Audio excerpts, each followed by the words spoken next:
Selamat pagi semuanya. Materi kita kali ini adalah mengenai cara menyajikan himpunan. Ada 4 cara menyajikan himpunan. Cara yang pertama adalah dengan menyebutkan anggota-anggotanya atau sering disebut dengan istilah enumerasi. Cara yang kedua adalah dengan menggunakan simbol baku dan dengan menyebutkan sifat-sifat anggota himpunannya. Cara yang ketiga adalah dengan menggunakan notasi pembentuk himpunan.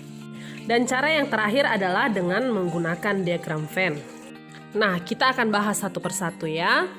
Oke, cara yang pertama dengan menyebutkan anggotanya. Kita bisa menyebutkan anggota himpunan dalam tanda kurung kurawal. Kemudian setiap anggotanya dipisahkan dengan tanda koma. Perhatikan contoh. Oke, cara yang kedua adalah dengan menggunakan simbol baku. Simbol baku yang digunakan yang sudah disepakati, tetapi harus berupa huruf kapital atau huruf besar. Kemudian setelah itu menjelaskan sifat-sifat dari himpunan. Ya, perhatikan contoh berikut. Cara yang ketiga adalah dengan menggunakan notasi pembentuk himpunan. Bentuk umumnya adalah buka kurung kurawal X garis lurus PX tutup kurung kurawal, di mana X itu adalah mewakili anggota himpunan dan PX itu persyaratan sebagai anggota himpunan. Contoh, A sama dengan X, di mana X itu harus lebih dari 1 dan kurang dari 8 dan X itu elemen bilangan ganjil. Maka dari notasi pembentuk himpunan itu kita peroleh anggota A adalah 3, 5, dan 7. Cara yang terakhir adalah dengan menggunakan diagram Venn. Jadi diagram Venn ini bentuknya itu digambarkan dalam segi 4 yang di dalamnya terdapat lingkaran-lingkaran. Jadi lingkaran-lingkaran inilah nanti sebagai tempat untuk meletakkan anggota-anggota himpunan.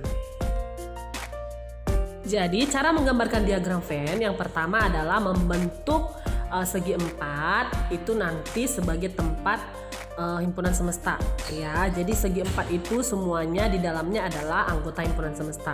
Kemudian di dalam segi 4 itu nanti dibentuk berupa lingkaran atau kurva tertutup. Kemudian anggota-anggota himpunannya dibuat dalam bentuk titik atau noktah. Diagram Venn memiliki beberapa bentuk seperti gambar. Jadi yang pertama itu adalah himpunan bagian, yang kedua himpunan yang sama, yang ketiga himpunan yang saling berpotongan, dan yang keempat adalah himpunan yang saling lepas. Kita bahas satu persatu dari keempat bentuk tersebut ya. Nah, bentuk yang pertama himpunan bagian. Himpunan A akan dikatakan himpunan bagian dari himpunan B apabila anggota himpunan A semuanya merupakan anggota dari himpunan B. Contohnya seperti itu ya. A anggotanya 135, B anggotanya 1, 2, 3, 4, 5. Jadi anggota si A semuanya adalah anggota si B. Kemudian yang kedua, himpunan yang sama. Diagram Venn akan menggambarkan seperti gambar nomor 2 ya yang tadi ya, bahwa himpunan A sama dengan himpunan B apabila kedua himpunan tersebut memiliki anggota yang persis sama. Seperti contoh tersebut. Oke. Nah, bentuk diagram Venn yang ketiga adalah saling berpotongan. Dua himpunan akan mempunyai bentuk diagram Venn yang saling berpotongan ketika kedua himpunan itu memiliki anggota yang sama.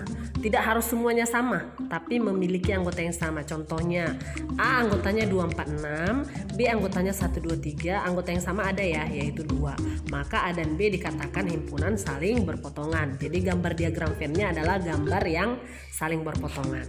Bentuk diagram Venn yang terakhir adalah saling lepas.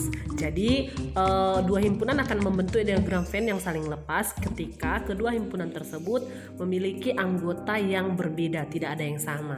Lihat contoh itu ya nak. A sama dengan 1, 2, 3, B anggotanya 5, 7, 9, tidak ada yang sama ya. Maka himpunan A dan B adalah himpunan saling lepas. Oke, materi yang terakhir untuk video kali ini, kita akan coba menggunakan diagram Venn untuk menyelesaikan masalah sehari-hari. Perhatikan contoh ya. Dari beberapa orang anak remaja diketahui 25 orang suka minum susu, 20 orang suka minum kopi, dan 12 orang suka keduanya. Nah, dari data tersebut kita disuruh menyelesaikan persoalan berapa jumlah seluruh anak remaja dan berapa jumlah anak remaja yang hanya suka susu saja. Nah, untuk menyelesaikan persoalan tersebut kita menggambarkan gambar diagram Venn-nya seperti berikut. Nah, bentuk diagram Venn-nya adalah saling berpotongan. Ya, kenapa? Karena ada yang suka kopi dan suka susu itu 12 orang. Maka 12 itu diletakkan di tengah, di yang berpotongan itu ya. Yang suka kopi tadi kan 20 orang. Berarti yang hanya suka kopi adalah 20 kurang 12 ada 8. Yang hanya suka susu ada 25 dikurang 12, 13 orang gitu. Jadi jumlah seluruh remaja itu adalah 33 orang. 8 tambah 12 ditambah 13. Oke, demikian video pembelajaran materi hari ini. Kalau ada yang belum dipahami dan ingin ditanyakan, silahkan bertanya ya. Terima kasih, sampai ketemu di video selanjutnya.